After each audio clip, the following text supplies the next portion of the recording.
ये वर्षा सूचक यंत्र है।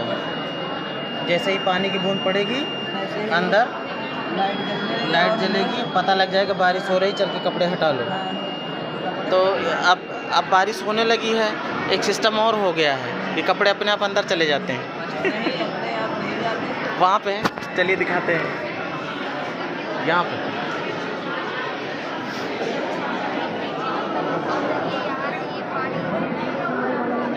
क्या करो जी?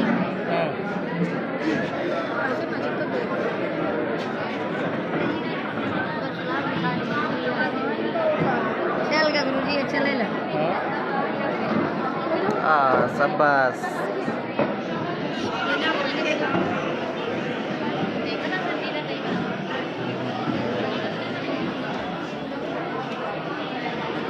दुनिया का सबसे सुरक्षित घर कोई चोर चोरी नहीं कर सकता। क्यों?